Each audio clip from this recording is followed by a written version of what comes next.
भाड्याने रिक्षा चालवून कुटुंबाचा उदरनिर्वाह होत नाही. पोटाची खळगी भरून कुटुंबाचा उदरनिर्वाह करण्यासाठी रिक्षाचालकाने एक नव्हे तर 2 रिक्षा चोरल्याचा प्रकार कल्याणमधून समोर आला आहे.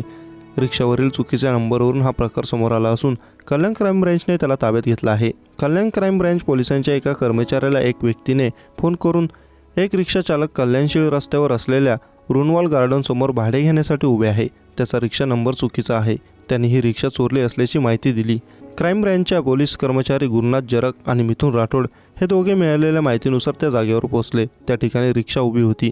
रिक्षा चालकाला नाव विचारले. त्याने त्याचे नाव बबलू पवार असे सांगितले. त्याच्याकडे रिक्षाचे कागदपत्र दाखवण्यास सांगितले तेव्हा त्याच्याकडे रिक्षाचे कागदपत्र नव्हती. यामुळे पोलिसांनी बबलू पवार याला ताब्यात घेतलं. पोलिसांनी कसून चौकशी केली असता रिक्षा कळव्यातून चोरी केल्याची कबुली दिली. इतकेच नाही तर याआधी देखील एक रिक्षा चोरी केली होती. ती रिक्षा खराब झाली. पत्नी मुले असून पोट भरण्यासाठी रिक्षा भाड्यावर घेऊन दररोज त्याला भाडे द्यावे लागत होते. मला काही पैसे वाचत नव्हते. कुटुंबाचा उदरनिर्वाह कसा करायचा या विवेचनेत होतो, म्हणून मी रिक्षा चोरीचा पर्याय निवडल्याचे पोलिसांनी सांगितले. या प्रकरणाचा पुढील तपास कल्याण क्राईम ब्रँच पोलीस करत आहेत.